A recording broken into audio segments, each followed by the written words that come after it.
Hello, everybody. I'm Sean Reynolds from Sports and about to be joined by Ken Weeb from the Winnipeg Free Press. Together, we are Kenny and Renny. This is the Kenny and Renny post-game show after a first place in the NHL showdown, won by the Winnipeg Jets, somewhat convincing fashion, depending on how you want to look at it. I know I usually start out this show, and you see me, cool guy, driving down your street in a Toyota Yaris 2007 for the Jim Pattison Toyota on region opening drive. But we're going to do things a little bit differently here. We're going to inverse this. Kenny usually comes into the show late. He's going to come in early, and he's going to leave and give time for Renny to do the Jim Pattison Toyota on Regent last ride. How do you like that for reverse branding? So you know what that means. It's time for the best man. The best man. Well, he may be the best man. He's definitely got the best music in the business. Time for him to show off that music. Here he goes.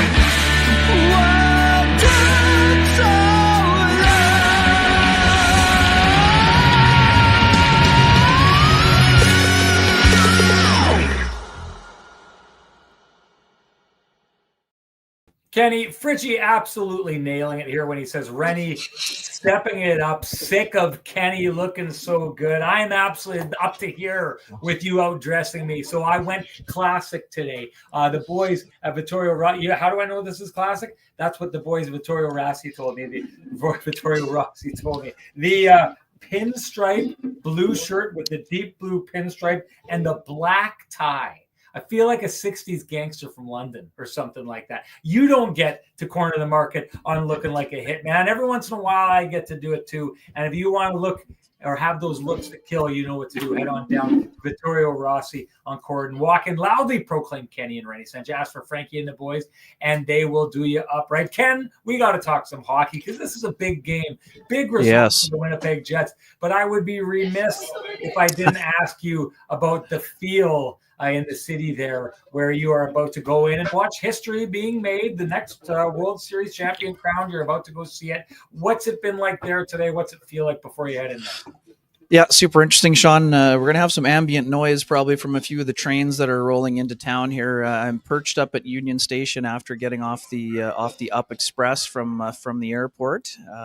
15-minute walk or 20-minute walk to the ballpark. Jammed in like sardines on, but it's the most convenient way to travel. Jerseys everywhere. People are pretty jazzed. I would say overall the mood is pretty high. I mean, I haven't really gotten close enough to the park to see how things are around there, but I would say the joy level is pretty high. And I kind of used this term last round, Sean, when we talked about some of the mishaps against the Seattle Mariners and, going into Game 7 there. It's the same as this. Scrappy bunch, finished in last place in the AL East last year. Not many people giving them a chance to do anything. And, they're going to go to the park today having a chance to dethrone the defending World Series champions. So I would say the Jays have been so resilient all year long. This will be, I would say even a bigger test than losing the 18-inning game in a lot of ways, knowing how close they were to getting it done in Game 6 with the, Ernie Clement pop-up and then getting doubled off at second base there with George Springer standing in the on-deck circle. But Max Scherzer's pitched a Game 7 in the World Series before for the Washington Nationals, got the job done. The bullpen will be very rested and ready, and Shohei is only going to be able to go probably a couple of innings, I would guess. Dave Roberts floated 4 innings, but I'll believe it when I see it. Should be a tremendous day. And speaking of the hockey theme as we transition, Vlad Jr., Sean, not sure if you saw it or not, but good life choices. Rocking the Marie-Philippe Poulin Team Canada captain jersey on the way to the yard today. So I'm thinking that's pretty good vibes all around when it comes to, the intersection of hockey and baseball in this country on a beautiful Saturday night. I got just checking into something here. That's okay. Let me know if that works. Now you go. Good. Yes. Perfect. Good stuff. Good stuff here. Thanks for that, T. Will. finally helpful for once in his T-Will. Gotta say this. I said this last time. I'll say it again.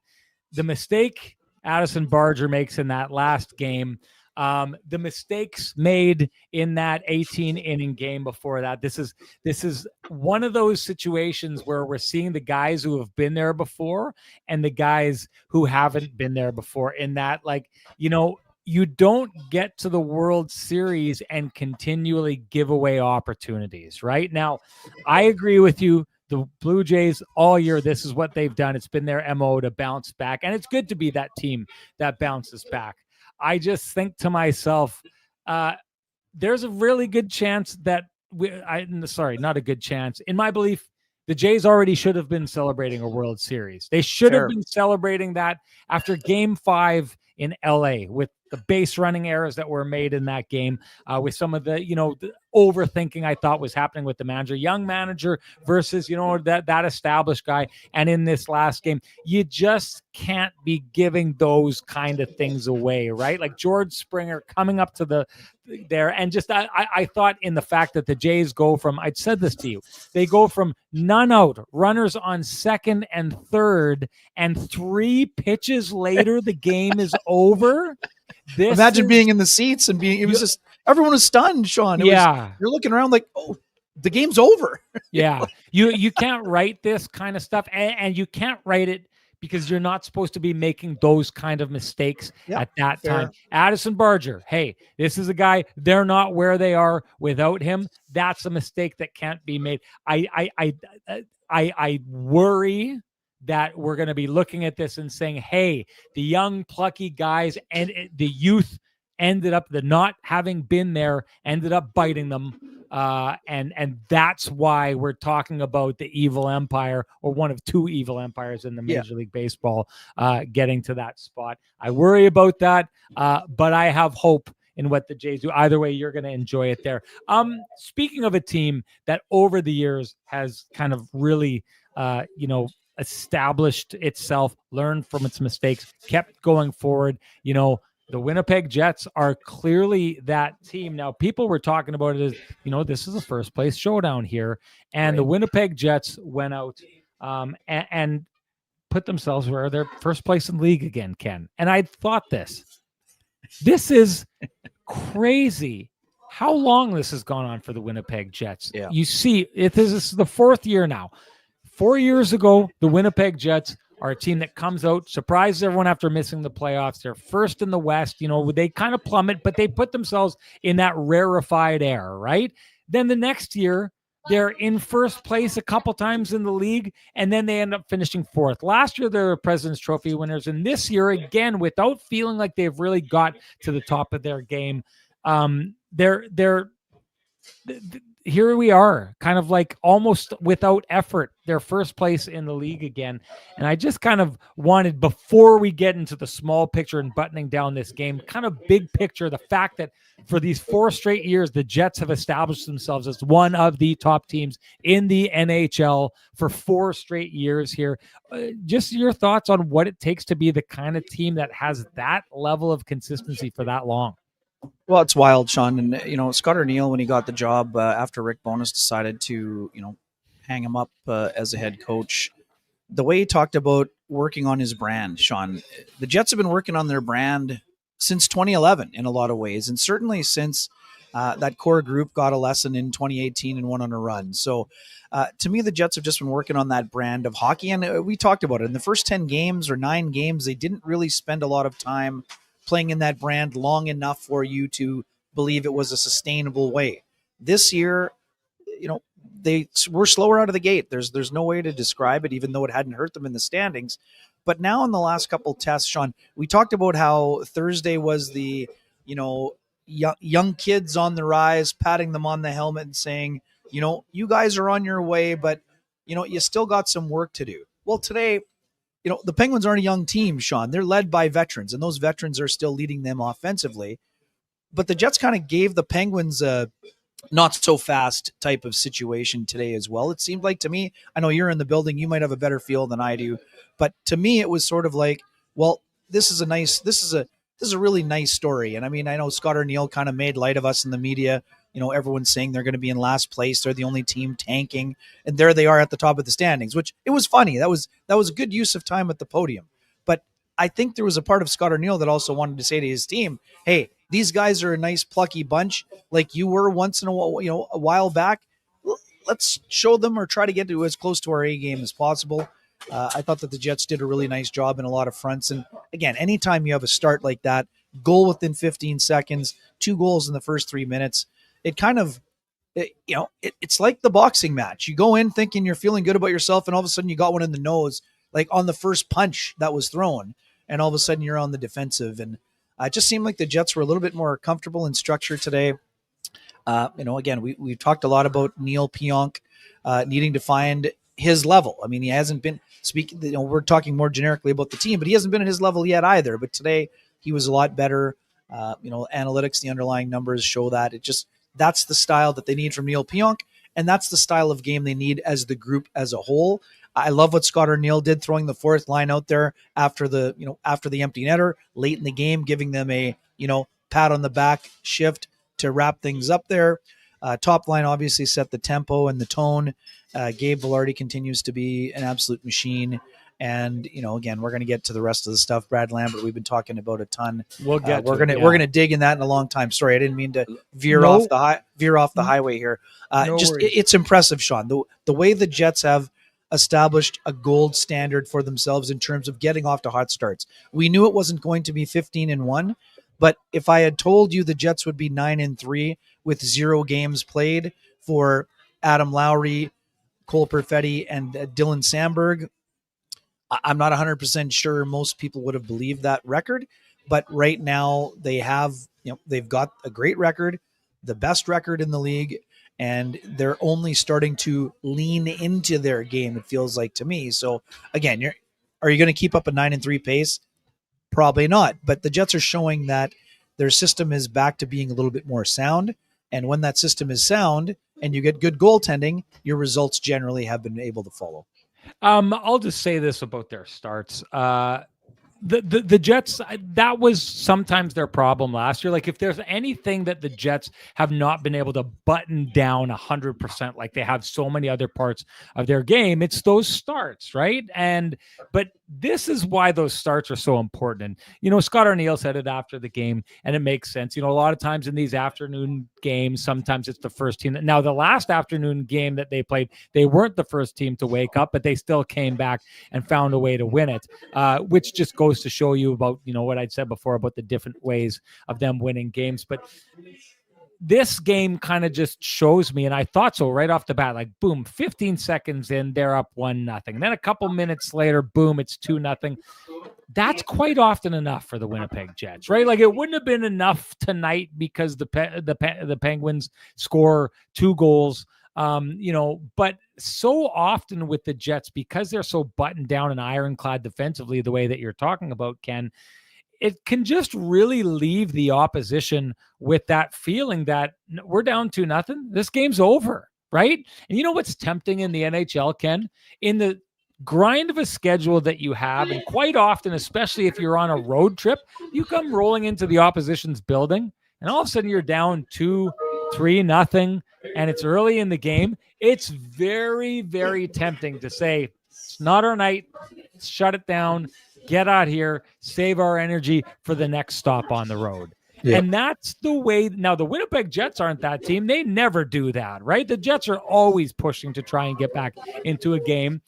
But the Jets, in a lot of ways, are take all those kind of human emotions and foibles and things that make humans, fail. And they've really pushed those things out. But you can understand that when you apply that kind of pressure to other teams, it's very easy. While we hear the "Let's Go Blue Jays" chants in the background, it's very easy for teams to shut down. Now, the Pittsburgh Penguins didn't do that. And there's a lot of people, and I actually kind of really like this question here. I think it's going to be, give me 1 second here, Ken. You got the one more here. Give me a second. Okay, here, Steve Braun with a great question. And Renny's going to put his old man glasses on for this.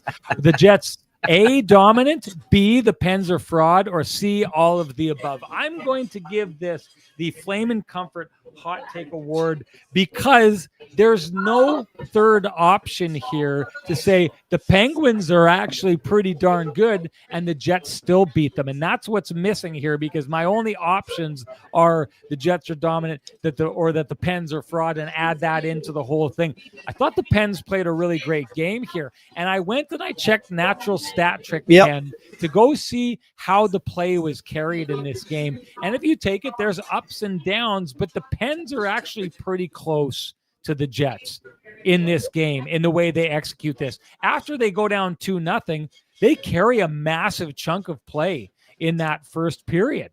And for the rest of the game, it's a pretty even game between these two teams. It just doesn't end up that way on the scoreboard. That says something about the Winnipeg Jets. What this says about Stephen Braun is he's missing the idea that the Pittsburgh Penguins actually played a really good hockey game here today outside of that slow start that they had. And the reason why you don't want to call the Penguins frauds is because by saying that, you're not giving the Jets credit for what they did on this night, which is take a revitalized Penguins team that played with a lot of structure and a lot of pace tonight, far more than we've seen from that team for the last number of years, and they still beat them the way that they beat them. So Stephen Braun, my friend, you have earned yourself the Flame and Comfort Hot Take, brought to you by Flame and Comfort, Manitoba's premier supplier of fireplaces, wood stoves, inserts, and everything hearth related. After 50 years heating up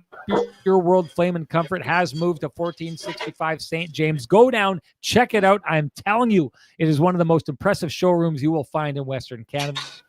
You don't need your hot takes to keep that warm feeling inside. Visit Flame and Comfort. They will take care of it for you. Now, to spin off of that, Ken, I'll say this about this Penguins team, about the Winnipeg Jets. And I keep building on this theme of why they're hard to beat. And one of the reasons they're hard to beat, Ken, is that we talk about depth. Yeah, they've got depth up and down the lineup, but the Winnipeg Jets have depth of success in so many different areas of the game. One of those is, and I talked about it in the last show, people made fun of how often I brought it up, but their opportunism. So the Jets carry the play for the first little bit of the game, and boom, it's 2-0. When the Jets are at the top of their game and dangerous, they're more likely to score than you are when you are at the top of your game and dangerous and carrying the play. There's a couple reasons for that. One, right now, their level of execution is insane. Their top line right now are playing hockey like it's paint by numbers. Do this, put pressure here. They react to that pressure, move it to the trailer. They move pressure there, move it over. It's looking easy right now, easy to the degree that Mark Scheifele almost had a carbon copy goal pass over to Gabe Vilardi, which is exactly like last game, except it gets stolen by Archer's Sylov. And I mean, what a candidate for keg save of the game that is. But they come out, they do that, boom, you're down 2-0. But the Jets are also better defensively than you are when the opposition is pressing, right? So they're not as wide open. So one thing I noticed tonight is the Penguins, as good as they played, the front of their net was the Jets were just getting there over and over and over again. Whereas on the other side of the ice, Logan Stanley made people's lives miserable in front of the net on this night here. Get to power plays and penalty kills, the Jets are probably close to as good as or better than you when it comes to power play. Probably, as close to you are or better than you on the penalty kill. So they defend better. Oh, you get an opportunity on a breakaway or overtime or whatever it is. They're probably better than you in those aspects of the game as well. It's not just depth of lineup. It's depth of ability to be tops in almost all situations in the game. That means a night where if you go take a look at it, Natural Stat Trick, check it out. Check out the game flow chart here. This game flow chart is fairly even if you take a look at it. I like that the Jets pushed in the third period to add to that game chart, but for the most part, this is an even game. It's not even on the scoreboard because when the Jets have the advantage, they take advantage. When you have the advantage, the Jets don't let you take advantage. And it's because no matter the situation, the Jets are prepared for it. And this is a perfect example that this game looks like, as someone said, the Pens are fraud and they got exposed by the Jets here tonight. Not at all. That is not what we see. We saw a great Pens team show us a lot of the reasons why they're off to the start that they're at. We just saw that in those little margins of the game, the Jets are a little bit better, a little bit better, a little bit better, and that adds to another goal, another goal, another goal, and that's why it's 5-2. Well, yeah, and just again, one game snapshots are not the way to look at the canvas, right? The Pens just blew the doors off a Wild team that was supposed to be feeling urgency after not beating the Jets, after being up and giving it up late. So, anyways, yeah, I mean, I'm not certain the Penguins are going to make the playoffs, but I liked what I saw from the Dan Muse version of the playoffs, or of the Penguins here. Sorry. Yeah, I mean, they got to keep it up, but I mean, Sheilofs is an interesting, he got caught, flailing a little bit in the corner, a little stick toss for the penalty shot, but overall his game was solid. And, as you mentioned, I mean, high danger chances for the Jets, 5-on-5 or 15-13. So, I mean, this was mostly an even game.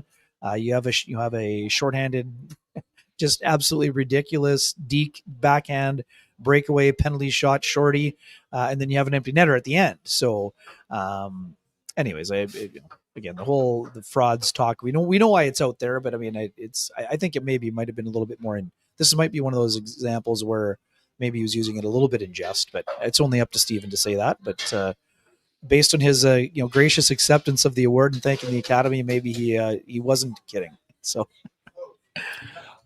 Okay, I want to give the not a Cambrian wake up call, a Pristine Roofing wake up call to one of the chat members. I'm going to say the Pittsburgh Penguins have got it. I have to say this is the best that I've seen them play for a while. Why should this matter to you? I think as fans of Canadian hockey, I've said this before, we've all been sitting waiting around. We've been talking about the idea of Sidney Crosby being traded because it's like, I don't think it serves hockey fans to have one of the best players. And I'm saying it right now, it's going to be top 5, maybe even top 3 players of all time in the history of the game. Probably hard to crack top 3 if you've got like Wayne Gretzky, Bobby Orr, and Mario Lemieux. I don't think he gets into that category, but I think he's going to end up top 5. It doesn't serve any hockey fan to have Sidney Crosby sitting out the last 2, 3, 4, 5 years of his career outside of the playoffs. So it's good to see the rejuvenation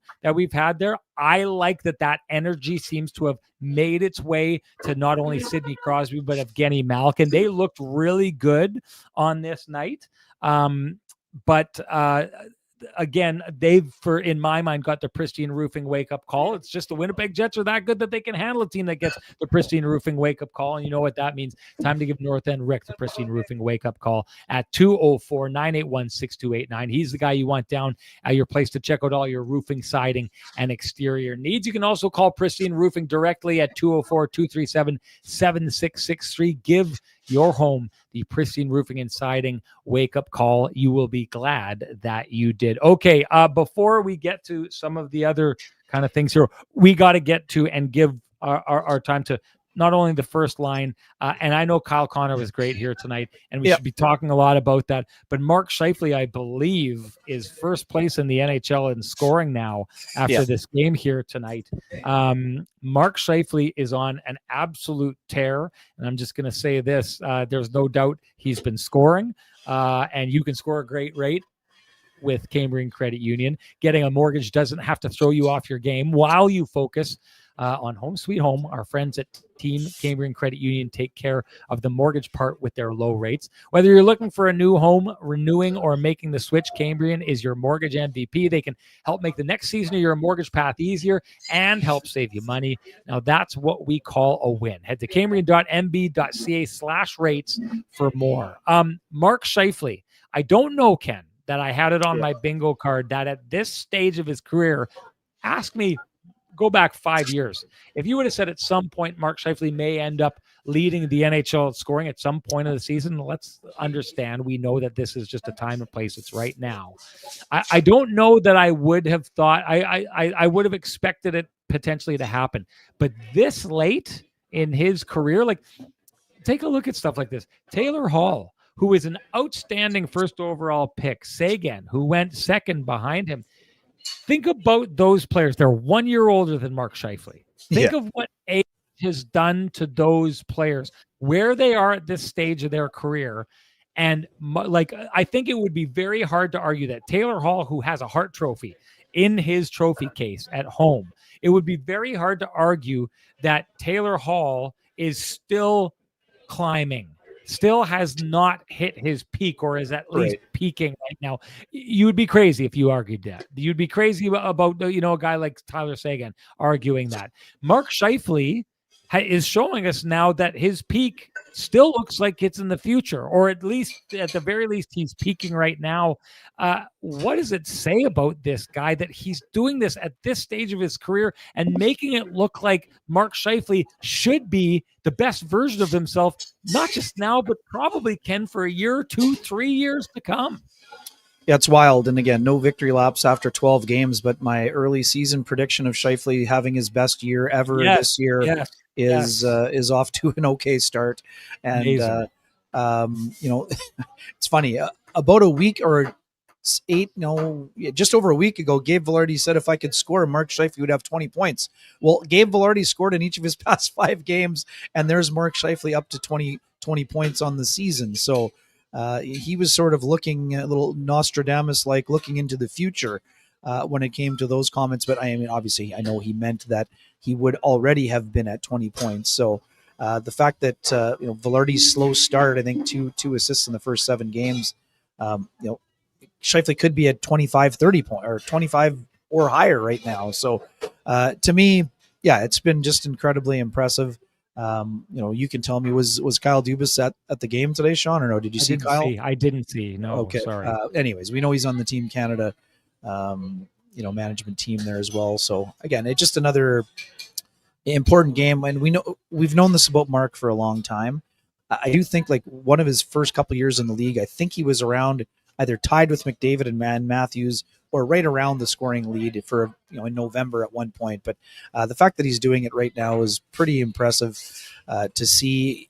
But the bigger part is that his all-around game is so much better. And that line, some people in other markets were given the old shoulder shrug when, you and I and other people, telling other people in the national media who don't watch the Jets as often, sort of saying that, that line is one of the best lines in hockey, not just in the West, not just among Canadian teams, but one of the best lines in hockey. And we know that any line that has McDavid on it, or Draisaitl, or McKinnon, or any number of people want to be in that discussion. But right now they're playing like one of the best lines in hockey. They've been one of the most productive, and that is a compliment to the game that they play one another. And we know that the dynamic duo has been together longer, and Gabe Vilardi is finding his way with those guys still, even though they think this is 3rd year now playing with them. But yeah, it's very impressive, and Mark continues to be on a mission for Italy. I mean, there's no other way to put this. I don't know how you keep him off that team. And listen, this is you're checking the receipts right now. I always go back to that receipt that I checked and didn't work out when I said that Mark Scheifele was going to make the 4 Nations. I'm going to bring that receipt back, and I'm going to see, one of those kind of like cheat things. You bring it back to the store a second time and see if you can cash it in another time, because I don't know how you keep. Like, I guess last time there's certain reasons and mental gymnastics that were being applied to try, not to try and keep Mark Scheifele off the team, but to reason why other people were pulled in ahead of him. I don't know how you do that. I don't know how there is any reason that you keep him off the team. He has climbed. You know what? This is one of those things where, I tell my kids this all the time. When something goes wrong and, you just have to go out and you have to make it a no doubt thing, right? Like, if you really want to get to where you're going, and your kind of your fate is in the hands of other people, you have to make it a no-doubter. You just have to be like, they can't not take you on the team. And that's what Mark Scheifele's done here. He's made himself at this stage a no-doubter for that team. If he continues to play like this, you can't keep him off that team because he's not costing you defensively. He's doing a great job with that. And what was it? What was the line that Josh Morrissey used on Mark Scheifele on his puck protection? Is it like otherworldly or something like that? So, I can't remember what it was, but that to me is the one that's really important. When you're going and you're going to be playing against a bunch of really fast players, the fact that Mark Scheifele can buy his line mates time because he's so hard to get the puck off of makes him so valuable. The fact that he's scoring points, so valuable. The fact that he's scoring and shooting well, so valuable. The fact that he's passing so well. And I've just always said this before, that one thing that I saw in that Four Nations tournament was it was so tightly defended, especially against the Americans, that there just wasn't a lot of lanes for people to make passes in. And Mark Scheifele, like I thought to myself as I was watching this, the only thing that's here is small area passing. That's it. Yeah. And I thought, who would be great at this right now would be Mark Scheifele. Getting in there and finding those tight little lanes and those tight little seams. He's absolutely brilliant at that. He's a guy who's getting in there. I'm going to do it again. I'm going to do it. And I know last time I feel like it was one of those things where I had made analysis so good that it couldn't be messed with. And it was because he didn't make that team, but I'm going to say it again. I'm telling you right now, let's check the receipts. Mark Scheifele is on Team Canada for this. Again, last time, I know I was wrong, but really, was I wrong? I wasn't wrong. The committee that selected that team was wrong. They won't get it wrong this time. Mark Scheifele is going to be on that team. Ken, can you give Sweet Lou a shout out, please? You bet. For folks who have realty needs you'd like to have met, contact our main man, Lou Ferlin at Rail LePage Dynamic Realty, 204-791-9971, or at the office, 204-989-5000. His email is lou@louferlin.ca. That's LOU at LOUFURLAN.ca. Lou Ferlin, excellent realtor, excellent human being, and excellent supporter of the community, including our podcast. All right. Dallas Paul says it and says it well. He says, great evening show, guys. Sean, I think it's almost time for the headband. Dallas Paul's, you are right. Time to make this a Sean's headband version of the Kenny and Renny show. Let's hit it.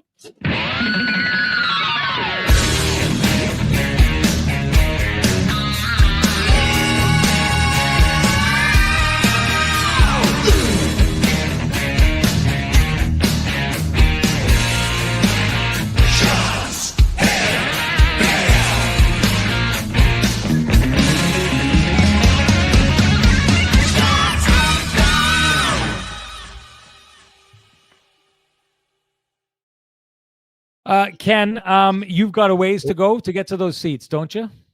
It's okay. Yeah. So we're still good.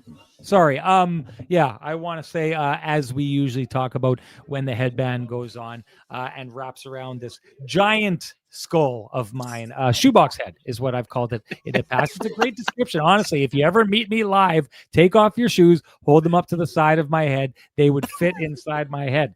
That is the shape of my head. So it's not easy to wrap around this thing, just like it's not easy to be the kind of organization, the kind of place that is able to wrap right around the city of Winnipeg and make sure it's serviced from one corner to the other, just like Myers Drugs does when it comes to pharmaceutical needs, when it comes to health food needs, when it comes to supplements. They've got you covered. So go see our friends Glenn and Jonah down at Myers, and they will do you up right, just like Frankie and the boys and everyone else that we talk about. Yes, don't forget to tell them Kenny and Renny sent you. No doubt. Ken, Lambo. About Lambo. Go to just wax poetic on Lambo. Yeah, I mean, obviously you were in the building, but watching Brad, I mean, we've talked a lot about how he hasn't really popped in terms of playing a confident game. Sean, this is by far and away his best game as a Winnipeg Jet, not just because he scored, but maybe because he scored, it helped unlock a few additional things. I love the way that he used his speed. Yes, I understand there's only one shot on goal, but you just saw the type of version of Brad Lambert that you've been waiting to see at this level. I've said it before, and I will reiterate it. The best news for Brad is that he doesn't have to have any more sleepless nights about the open net he missed in Chicago last season, because whether he wanted to admit it or not, that bogged him down for a considerable amount of time after he went back down to the Moose, I think. That's my personal opinion. He has not told me that or disputed that. I haven't really asked him about it, but missing that open net at the United Center and then getting sent down a couple days later, I think that was something that was a big mental hurdle. Yes, I understand there weren't a ton of skilled players down at the Moose last year, and that impacted his offensive production as well. Sure. But Brad is a play driver, and he looked like a play driver today. And Sean, I'm here to tell you, for all of the people that are saying you have to play Brad Lambert with skilled players in the middle six, I love the fact that he did this on the fourth line, and that's no disrespect to the players he's on the fourth line with. But he has had success with Parker Ford with the Moose. I love the fact that those two connected together for that goal. It's fitting in a lot of ways because it shows that Brad doesn't have to just necessarily play with, high skilled top 6 NHL players to be productive and to be effective. Today he was effective playing with Cole Koepke and Parker Ford. Loved how he used his speed, attacked on the forecheck, and that's the type of goal that can really help get a young guy going. We've been talking about how, with Adam Lowry, around the corner, we'll see if it's Tuesday or if it's later in the week about the San Jose Sharks. But Adam Lowry's coming back. That means somebody's going down unless there's another injury. So what that means is one of those guys it's probably Chibrikov right now, but Lambert needed a game like this, and it's important for him to have done it on the fourth line, in my opinion, because it just gives you another opportunity to be the guy that sticks around because you help earn the trust of the coach. But I just think that Brad was really moving. Sean, didn't you think that he was using his speed more effectively than in previous games for me? Don't you agree? Oh, I entirely did. And I'm going to go on a little bit about that, but I am going to call it and kick you out of the show. In the meantime, you've got history to go. No, it's okay. Go. I'm waiting for Stacy still. It's good. Oh, okay. Okay. Yeah, you're good. All right. Well, then I'm going to leave it to you to tell me when it's time for you to get up and go. We've got no problem with that because we'll have to get the Jim Pattison Toyota on Regent last ride in. Which is going to hit like the Undertaker's last ride if there's any wrestling fans out there. So you be ready. Hey, if you're prone to concussions, you may want to tune out at the end of the show. This last ride is going to be so epic. I'll say this. What I saw from that player was a player that, like what I'd seen from Brad Lambert leading up so far this season, has been a guy who's constantly questioning what he's supposed to do with the puck, where he's supposed to be. Second guessing yourself slows you down, right? Sometimes when you play with speed, you're basically playing free. So what we're seeing from Brad Lambert, or at least what we saw from him here tonight, I thought is a guy that all of a sudden just very, very quickly built his last game, now built more on it, and now he's playing free. He's playing fast, and he's doing those little things. It's like I had this conversation about Morgan Barron earlier in the year. Morgan Barron's this player who reached this point where he was just like, hold on a sec. Why am I getting rid of the puck so quickly all the time? Why don't I hold on to it and see what happens with it? Brad Lambert was a guy who I saw kind of skating the puck into trouble every once in a while. Not into trouble, but skating it into a place where he was liable to get it knocked off his stick and lose it. And I thought that started affecting his confidence. What I saw, or I'm seeing from him now, is a guy who's now using his speed properly, using it to his advantage. But part of that has to do with changing of pace, having patience at time, and then, forcing a guy, keeping the space around you because you've got patience, and then using that speed to take off at a certain time. I saw him basically grabbing that puck, skating, using that speed, and sometimes even as fast as you are, if the opposition knows that you're just going to try and burn around you, well, you know what to expect. I know that he's going to go fast, so I know that he's going to skate the puck into this area, so I know where to be.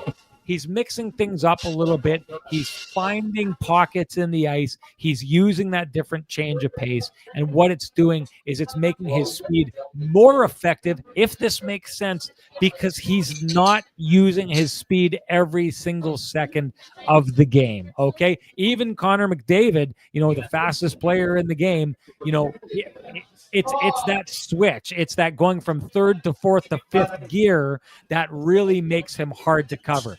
Acting in fifth gear all the time, it makes you difficult to contend with. But if you know what's coming, you know better how to handle it. I think he's mixing it up. I think it's one of the reasons why he's looking better. And it's, part of the reason he finds himself scoring his first National Hockey League goal. Ken, I think that we need to talk about Vladislav Namestnikov. Sure. Bringing receipts out. Ken's that guy who's trying to pay with pennies, as he's wont to do at the. That's all I have left after the World Series, buddy. At the 7-Eleven with a Sobe, and he's that guy who carries them in his wallet. But when he opens his wallet, a bunch of receipts fall out today because he's got so many receipts. Namestnikov playing absolutely phenomenal hockey right now, and Ken had said in private text with me, but I'll give him his receipts to bring out when it's time for him to bring out the receipts. Ken had said this was a really great opportunity for Vladislav Namestnikov to be pulled off center, put on the wing alongside Jonathan Toews. It worked when Gus Nyquist was there. Gus Nyquist is out, and in comes Alex Iafallo. It is still working for Vladdy Namestnikov. Ken, Vladdy's one of these guys who, like Mark Scheifele, older in the NHL, in his 30s, and yet he seems to be taking his game to a place that it's never been before. What's working so well for him? Yeah, I think there's a little bit of a freeing element for Namestnikov to move to the wing, and this isn't just about face-offs or being sub 50% or whatever else. Vladdy plays so hard. He's got such a creative mind, but he also has that little bit of a feisty physical edge to him. So it comes out when you're playing center, but there's so much down low play. It's hard for him to kind of be fully unlocked offensively for me. So I'm not surprised that he's, getting his game going offensively and scoring more. And, again, we talked about it. It's not just about numbers, but the facts are last year playing on the second line with a lot of ice time and playing with Cole Perfetti and Nikolai Ehlers primarily, Vladislav Namestnikov had 11 goals. He's got 6 in the first 12 games. So I would say that's a incredible pace. I think his career high is 20 or 22, somewhere in that range. So he's just doing a nice job of being involved. We know he has skill. It's not a surprise that even when Vladislav Namestnikov was more and used more of a checking role, he was still on the second power play. This guy was a first-round draft pick by the Tampa Bay Lightning. Incredibly skilled player, but he had to evolve his game to become a regular. He had to become more of a defensive-minded player. That doesn't mean you forget, that you have soft hands and can make creative plays. It just means that you have to sort of adapt, or you're not in the NHL, or adapt, or you're not, maybe you're the 13th forward. So, again, people can look at his hockey DB or hockey reference and say, oh man, why is this guy played on so many teams? This isn't the guy that wears out his welcome. This is the guy that every team wants, because you want someone like him that can play center, that can play on your second line, that can play on your third line, that can play on your fourth line, that can kill penalties, that can play on the second power play, and basically give you every single thing that you need. And then also not be afraid to, get physical or go to the dirty areas or get involved and be consistent. So all of those things apply. We've said this before. Scott O'Neill knew him briefly from his time with the Rangers. Rick Bowness knew him from his time with Dallas. It's no surprise that both of those guys. And Tampa for Rick Bowness. Sorry, yes. And so, this is a situation where when you have someone in your corner, it can be a lot easier. But Vladislav Namestnikov doesn't do anything easy and has never had anything handed to him, even though he was a first-round draft pick. So he's going out and earning everything that he has. I love the combination with Alex Iafallo and Jonathan Toews. And again, not to take away the spotlight from him, but I think Stephen Braun said that was less of a goal by Namestnikov than a bank play. That's an incredible pass by Toews. He totally changed his stick angle to create that passing lane. Unless he meant that it was only a redirection, that was a great play by Toews to find Vladdy, no? Unbelievable pass, but what's being said here is that basically Jonathan Toews banked it in off of Vladdy Namestnikov. What Vladdy Namestnikov does is he realizes that the only way, I believe, the pass is a pass through the legs of the defender, right? Yes. Which is unbelievable. It's always a little bit of a posterization and stuff like that.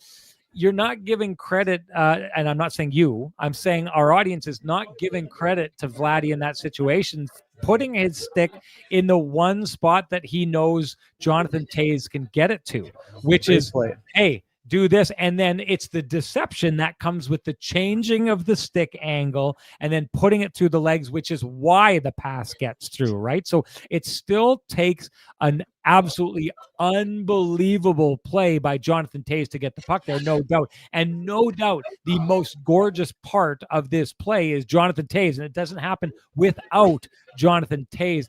All that said, Vladislav Namestnikov, this is savvy. This is veteran savvy, not Savrin Vetti. This is I'm not even going to try. You heard what I said. You know what I meant. I'm not going to try and say it again. Vladdy being a good veteran that puts him in a situation to be in the spot to redirect that, which is just a way of me saying this is why this works. This, Vlad Namestnikov, is a microcosm of the Jets' bet on veteran savvy. See, I can say it twice. The bet that the Jets have made this year that has made them a slower team, although today, and Scott Arniel was right about that, beginning of the game looked like that Jets team. Agreed. That was gangbusters fast, cramming it down your throat. So they do have that element. I don't know that they have it as up and down the lineup as they used to, but it still clearly exists on some lines, that top line being that. But the Jets this year, no doubt, bet on veteran leadership, on veteran savvy, and that line is a perfect example of it, because what you're seeing there is Jonathan Toews working with another veteran and them taking all the little things that they've learned over their careers and applying them with other guys around them that have figured out all those things. So it worked with when Nyquist was there. Alex Iafallo is one of these players. He's a veteran player who I've always thought is one of those wise beyond his years veteran players, Ken. That's what I would describe. Alex Iafallo was one of those guys who at 4 years old was reading a book with his legs crossed and adjusting his spectacles as he did it. He was one of those old souls on Get Betting when he was younger, because he's one of these kind of veteran types that just has things figured out. And that's what's working right now, is all the little angles that they've figured out over the years, all the little plays, all the little pick and rolls, all those little things, all those little tricks they've picked up over the years. There's 3 of them on a line who have that, and that's what they rely on. That's what makes them great. And Vladdy Namestnikov, I think, is working so well right now and scoring so much right now because that's what he's relying on right now, is players around him who know the same things that he knows, and it's coming out in that way. It's also, Ken, go on. Sorry. I just think too, Bardo has a great question here. What happens to that great second line when Perfetti returns? Now, it's still going to be a while, but I think it's an interesting question. And not to interrupt, or you know how I love to break up a good line when they're going well for trying to get a better line. I just wonder. We're talking about speed. I wonder if there might be any temptation for Scott Arniel if Brad Lambert can string a few more games together. Would you try Lambert with Toews and Namestnikov at any point, knowing that you're probably moving Iafallo down for Perfetti? I'm going to answer 2 questions with one and then also ask you a question. Oh, boy. Anyways, there's a lot to digest there. I just wonder if that might, again, not as a long-term fix. I just wonder that if you might consider that at some point here before Perfetti is back, just to see what it's like in the quest for more speed and playing fast. Yeah. I mean, I know that the ice time, it would be hard to get Perfetti the ice time he's earned. And let's just for sure. say this. I don't mean instead of Perfetti. I just mean in the interim.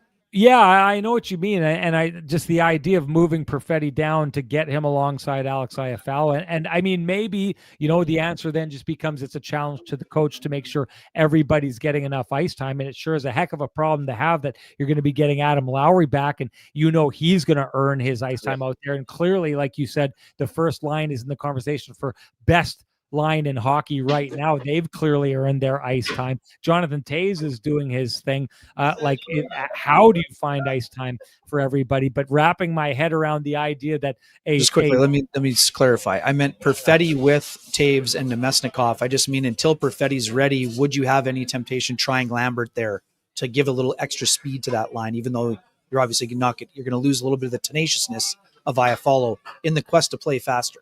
Yeah, like just being out. No, Okay, I wouldn't, just because it's like I think the point of what I was trying to make is speed is not what I look at that line and say that's their superpower. So I don't need to speed it up. They're doing it on their own to that point. And I'll use the line that I used with you earlier on. It's a little bit of I'm looking at Jonathan Toews right now, and he's like a puzzle. Yep. And it's a really pretty puzzle. They took a really great picture. Maybe it's the Mona Lisa or whatever it is. It's a work of art, right? But it's in puzzle form. And there's this one puzzle piece that's missing for me. And I don't say I say this to be honest, not to be nitpicky, although it probably comes across as nitpicky. When the Jets took off in that game and got their 2 goals, and then Pittsburgh takes over for the last half, and they really you'd have to argue, you can't argue they didn't switch the momentum in that game. The Pittsburgh Penguins switched the momentum, and what I noticed was it started out with a couple shifts where the Jets kind of got hemmed up in their own zone, and it was like I'd said, Jonathan Toews was out there when that had happened. Jonathan Toews wins the faceoffs. He makes those passes like he did on that goal. He's getting his points. For the most part, he's all over the place. He's dangerous. He does all those kind of things. For me, the thing that's keeping him from being a perfectly complete puzzle, and there's no such thing as a perfectly complete puzzle, is right now that puzzle piece that's missing is that ability to just go an entire game over and over without every once in a while ending up a half step behind the play. And what that looks like is when the guy in the middle of the ice is a half step behind the play, that sometimes it just gets hard to get the puck back from the opposition in your own end. I just wanted to point that line out because right on. Yeah. Ken, and here, last one. I want to answer one question for Rob Noakes. Can a ref call a goal on throwing a stick? What is the rule? The rule is when the net is empty in a 6-on-5 situation and a penalty. If there's a guy gets hauled down, it doesn't have to be throwing the stick. It's an automatic goal in certain situations. But this wasn't one of those. Even though the net was vacated by Shilovs, it wasn't a scenario where an automatic goal would apply. Yeah. Okay, Ken, we should get to because I'm going to have to end now on the last ride. Yes, sir. If you would give me your your Kenny and Renny OGs, the Johnson Group got you covered play of the game. Oh, I'm not stealing from you. You give it. I love the. I'd like you to do it just because I got to grab something. I'm sorry. Here. Okay, sounds good. The choice is it's the Logan Stanley baiting Evgeny Malkin into a obscenely ridiculous 2-handed slashing retaliation penalty. And Stanley was getting under the skin of quite a few opponents today.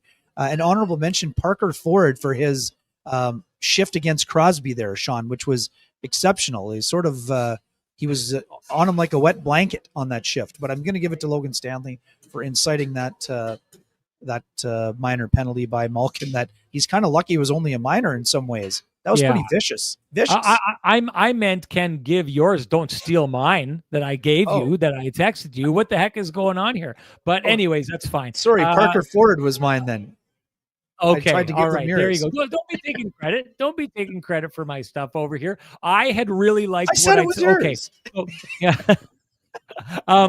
The Jets at the beginning of the game, they're getting to the home plate area over and over and over again on the Penguins. Why do the Jets then, when this play gets stolen by the Pittsburgh Penguins and they kind of carry the play for the last half, if not more, of the first period, they just don't let people to the front of that net? And what I saw is tonight was another example. Hey, Logan Stanley buries Sidney Crosby in front of the net at one point. He's a miserable guy to people in front of that net. You pay the price for going to their net front. Early in the game, he goes into the boards and catches Evgeny Malkin, smushes him there, pisses him off.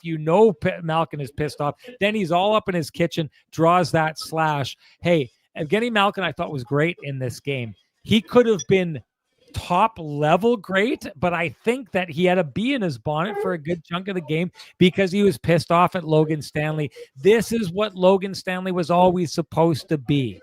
The guy who made it miserable to go to the front of your net, the guy who takes other guys off their game.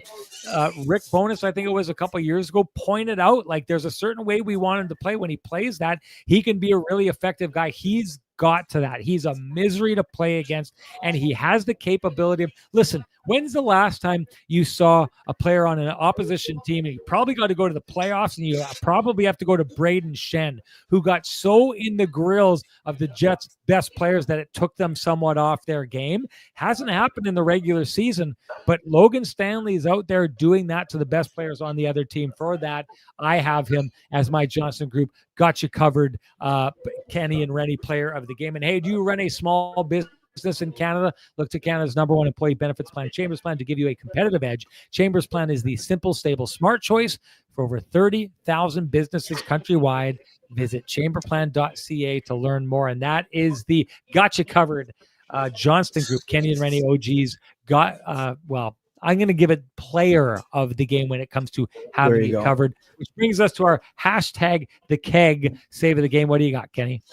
I got to defer to you. My partner in crime has arrived, so okay, great to see you. She loves on Velarde is my the one that stood out the most to me. But there you go. Comrie. There, no, that's it for me. I've got that as well. I thought Comrie won the Sean Reynolds stat on this night. I thought he was the better goaltender, but no doubt about it, the keg save of the game is that save made by Shelovs on Gabe Velarde, which was basically a carbon copy of the goal he scored last game, stolen away, absolute theft. So that is my hashtag the keg save of the game. But it doesn't matter, Ken. When I get this keg symbol, or I just want you to get out of here. I want you to say goodbye. I'm going to announce this afterwards, but get going. It's driving me nuts that you're not there enjoying what's happening. So it's great to see you again. Great job. We'll see you later. Over and out. Hustle. Get off the screen. Go Blue Jays. Out of see here. you guys. I'm kicking you out. Kicking him out of his own show, folks. That's what I'm doing there. Anyways, doesn't matter what I think. Matters what you think. Share with us your hashtag the keg save of the game. You're automatically entered to win a $50 gift certificate usable at any of the 3 fine keg locations here in the city of Winnipeg. Each location finer than the last. And that brings us to our winner from last show, and that would be Leslie Michnick. Leslie, you know what to do. Direct message me at SN Sean Reynolds. Send me your full name.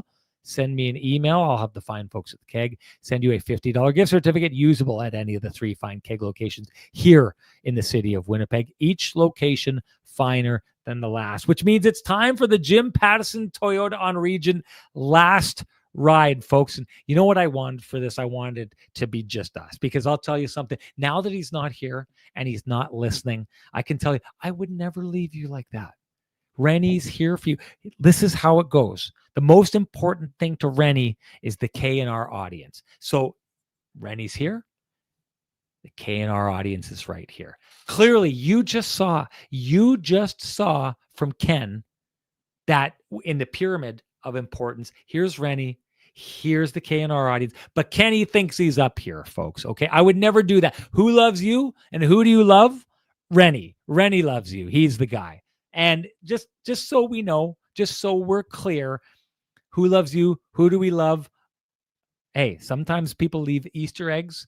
I like to cram the chocolate right down your throat. Eat that chocolate is what I like to say. That is a line off of a great movie, The Running Man. I don't know how many people had that out there, but Richard Dawson says that in Running Man. Richard Dawson, of course, was the longtime host of The Family Feud and does a great job in that show, which is I want to know what I find fascinating about The Running Man.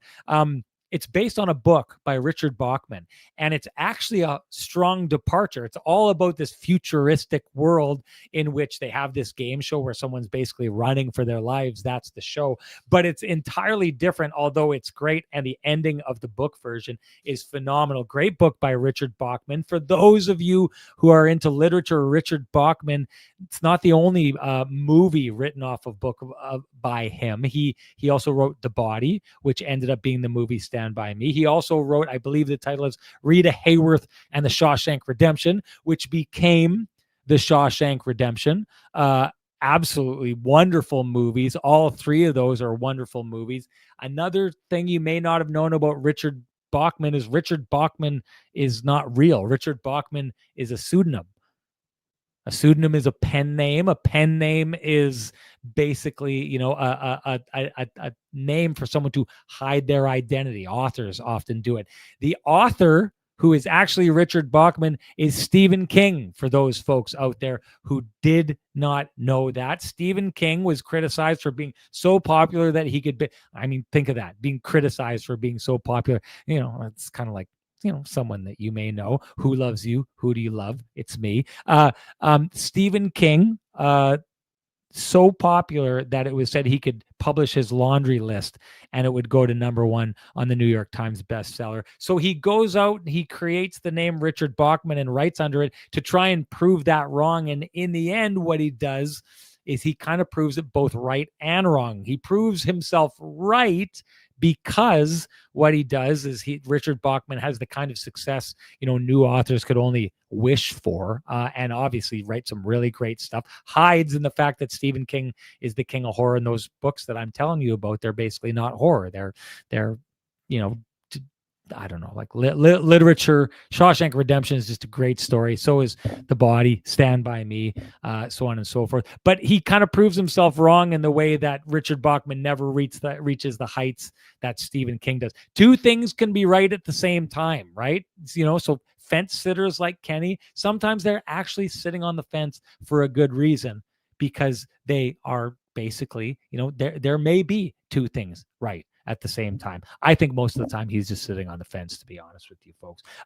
The one thing I did want to get to in this whole thing, this whole diatribe that I've gone on, is the Winnipeg Jets just getting to be a team that I guess we say they can beat you in a whole lot of different ways.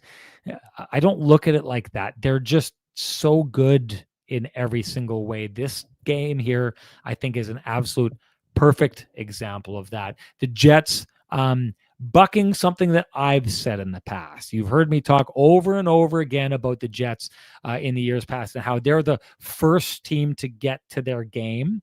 The Jets, as they've said, haven't quite got to their game yet, but their level, the level the Winnipeg Jets have achieved. I asked Kenny at the beginning of the show, how does a team go 4 years? 4 years is a long time. A lot of teams come and go. Look, before the 4 years, where were the Vancouver Canucks? Where did they get to? Where have they fallen since? It's hard to be that good of a team for as long as the Winnipeg Jets are. You don't do that without being a team that raises its base standard to a place that makes it hard for other teams to achieve. And this, to me, the start that we've seen to this season, the Winnipeg Jets through 12 games now, first place in the league, they are there because their default makes them one of the best teams in the league. Their default. That's the thing that's been missing by some people's analysis in years past, who thought last year that the Winnipeg Jets were going to fall out of the playoffs. I don't remember Scott Arniel saying this year. I think Ken had mentioned that, critics had them falling out of the playoffs. Clearly, Ken and I didn't have that last year. We didn't have it this year. It's crazy to me that people can actually think that about the Winnipeg Jets. This is the reason why. They don't understand that the Winnipeg Jets have raised their baseline to a place where if they played at their baseline for the entirety of the season, they would still be a playoff team. They don't fall too far. And what they look like when they're not at the top of the game is what most teams look like when they are approaching their best game. And that's what the Jets are doing. Their baseline is approaching their best game, and moments like we saw at the beginning of this game are what the Jets look like at the peak of their game. They haven't got to that peak nearly as much as they did last year, but if I go back to the whole pyramid analogy, the Jets, if this is the bottom of the pyramid, the Jets don't stray too far below that part of the pyramid. They stay in rarefied air, which makes that song that they play in the building when they win about once I get you up there where the air is rarefied, the Jets stay up there throughout the entirety of the season. Even when they're losing, you'll find them there. That's all I have to say. Time for me to shut this down and let you guys stop hearing me blather on and focus on the Jets game, the Jays game, like Ken is doing right now. I take a look and I see over 200 people in the chat room on a day where I know we had talked to Legal Curve. We went up. We didn't go that early. We didn't want to bump into their spot, but we wanted to get Kenny in there. We know lots is going on. Bombers, Jets, Jays. You have other places to be. The fact that you're here watching us, listening to us go on, it means the world to us. Thank you so much for that. I'm not lying when I say Renny here, KNR audience here. I don't think Kenny is really how I described him, but we love you. We love you. Who loves you? And who do you love? That's it for us. Time to shut it down. Before I do, if you appreciate the conversations happening in this space, I implore you to appreciate the contributions by our sponsors who fight to keep the conversation going in this space. For us, that's Jim Pattison Toyota on Regent, Vittorio Rossi. Oh, sorry. Before I do go, I haven't closed down. I'm still driving in the 2007 Toyota Yaris here. I haven't shut down the Jim Pattison Toyota on Regent last ride, and let's do that by saying October is over, but finding the right vehicle can feel like a big decision, and the team at Jim Pattison Toyota on Regent makes it easy. They'll help you find the perfect fit from their wide selection of new and pre-owned Toyotas, all backed by the great service and honest advice. So if you're ready for something new, stop by Jim Pattison Toyota on Regent or start your search online at jptoyotaregent.com. They are one of the sponsors. We implore you to appreciate their contribution. Jim Pattison Toyota on Regent, Vittorio Rossi, Cambrian Credit Union, Pristine Roofing, Sweet Lou Furlan, Flame and Comfort, Myers Pharmacy, the Johnson Group, and of course the Keg. Thank you to them. Thank you to all of you. Enjoy the Jays game and the rest of your Saturday. We'll talk to you after the next game, folks. Bye-bye.